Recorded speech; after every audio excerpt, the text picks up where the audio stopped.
and we're going to sew in the signatures. First, I want to show you, though, how you determine where your holes go. I have my 3 signatures here that I'm going to sew in, and they're going to be the pamphlet stitch. And I'm just going to, I'm not going to put any eyelets in, so we're just going to have the holes. But this is really sturdy, this box, so I think we'll be good. I've got a piece of graph paper here, grabbing my pen, and I want to note that this is the top and this is the bottom, because that's going to help me. I am taking into consideration my ring fastener here on the spine already, so we're going to do that. And so the way that I do it is I cut my graph paper the size of my spine. Then I'm going to, I wanted to take into consideration where that ring fastener was. So I know that my top is going to be folded down a little more than the bottom is to sew them in. So that's okay. And then I fold it in half to get my center. And I'm going to fold this up and this up because I did that first. And then there is my center hole right there.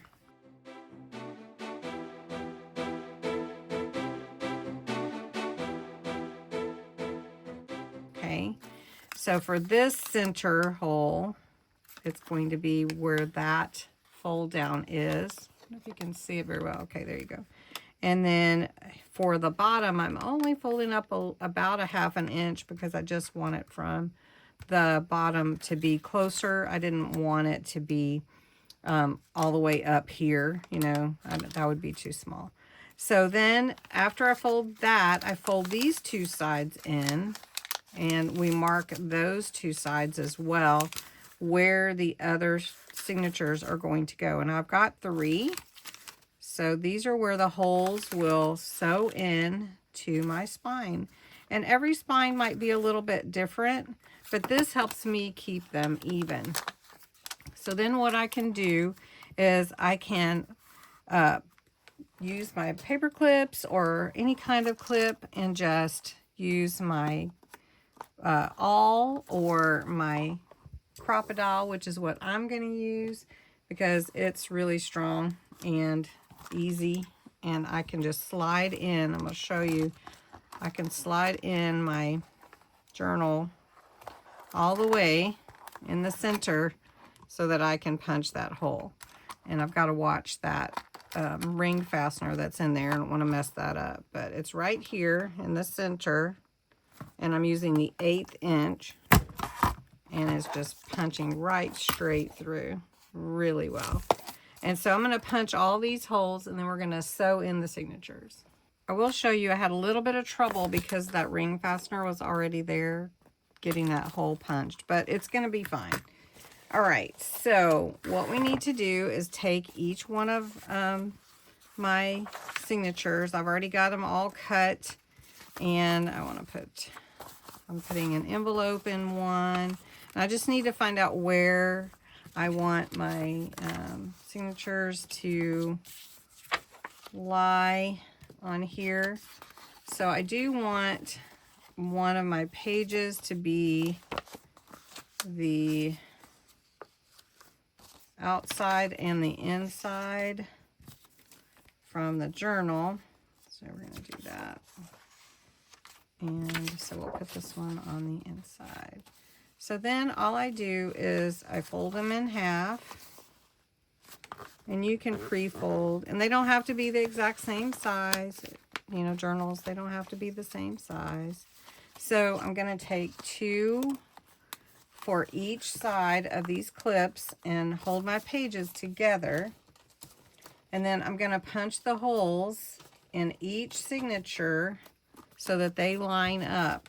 And all I have to do is punch the center ones because each one is going to be the same, right? So I'm just going to go ahead and punch these. My hole was a little, like, tiny bit off. I don't think it's going to matter sewing into that one. So I'm going to punch the hole in each one of my signatures, and then we're going to sew them in. Now, the pages that I'm using are pretty generic, just kind of plain and simple, but I want to accent with my wildflowers and everything from Whispers in the Meadow. So it will be really pretty journal. And so I usually start with the center.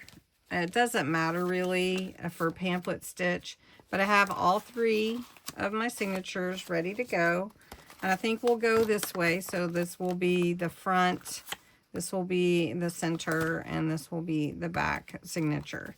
So I'm going to start in the center, and I've got my long needle and my wax thread, and I usually pull about 3 lengths of my page plus 1, just to make sure I don't have to stop in the middle of anything. Of course, this journal is not as long as most of my journals. It's a little bit smaller, but that's okay. All right, and I have a little bit of washi, and washi's kind of like my third hand to help hold down my thread when I go through. So for a pamphlet stitch, I go through the middle, and my middle is going to go through this signature in the spine middle. Does that make sense? This spine middle hole. And we're going to pull that through. And you just want one single thread. And we're going to keep pulling until it's however long you want it to be, but long enough to tie it. So we're just going to put that on there just a little bit. And now we're going to take my needle back through that center hole right there and pull it down on the center, and then we're going to go through that bottom hole and go through the center hole in the spine in the bottom. And I'm caught around there. All right. Now, the big thing is you want to make sure it's tight, so you pull it tight. And then when you go back through, you want to go back through the same center hole, but you want to come in through your signature on the other side of that line. So I'm going to show you here. Can't always show you, but I can show you there. And so you want to come on the other side of this line, this thread line. It does look like a line. And you only want one single thread, and you want to pull it tight. I think I pulled some of my cheesecloth from the front off. Okay. And so there we go. Now we're going to just tie this around this center line. And that's how you do the pamphlet stitch. And you do it to all the signatures just like that. So now I usually do it 3 times. I don't glue it. And you can leave it as long as you want to. And so this signature is in, all sewn in. There it is. So I'm going to sew the other ones in, and then we'll have all our signatures in the journal. All right, and that's how you sew in the pamphlet stitch in your signatures. And I have lots of room and fun to play with these pages. They are tightly sewn in, and I left my threads long, so I can cut those if I want to, but I like the look of it anyway. And then I'm trying to decide if I want to just do a closure around, like wrap ribbon around it, or if I want to do a two-hole closure. I may just wrap the ribbon around it, but I'm really excited about this journal and adding some pieces to it and embellishing the pages, making them look old, just playing with this journal. So hope you enjoyed this little tutorial, and come back next time.